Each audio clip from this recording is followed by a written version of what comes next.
তোমাকে চাই, শুধু তোমাকে চাই। বাংলাদেশের জনপ্রিয় সঙ্গীত শিল্পী কনক চাঁপার জন্মদিনে শাবনূর বলেছিলেন, আমার চলচ্চিত্র ক্যারিয়ারে তোমার বিশাল অবদান রয়েছে।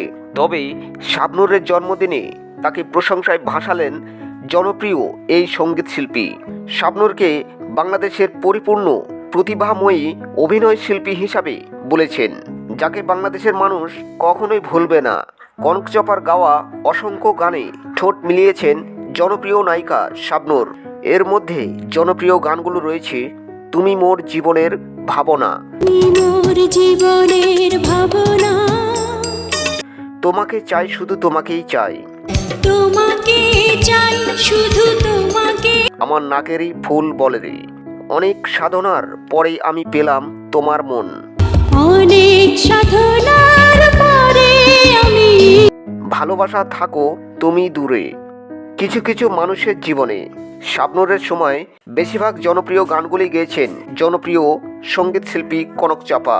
তবে গায়িকা ও নায়িকার সঙ্গে দেখা সাক্ষাৎ না হলেও দুজন দুজনের প্রতি শ্রদ্ধা ও ভালোবাসা সম্পর্ক রয়ে গেছে। কনক চাঁপা তার ফেসবুক পোস্টে আরও লিখেছেন, শাবনূরের সমসাময়িক অনেকেই আছেন, কিন্তু কাছাকাছি কেউ নেই। আমি বলা যায় প্রথম থেকেই তার জন্য গাইছি।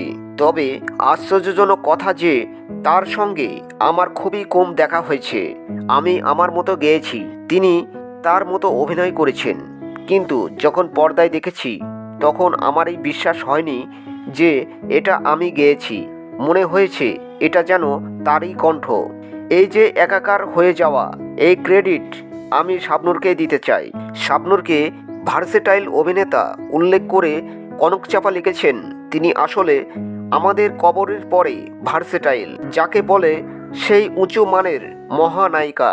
তার সিরিয়াস অভিনয়, হাসির অভিনয়, শটপটে দুরন্ত কিশোরের অভিনয় সবকিছুই মন কেড়ে নেওয়ার মতো।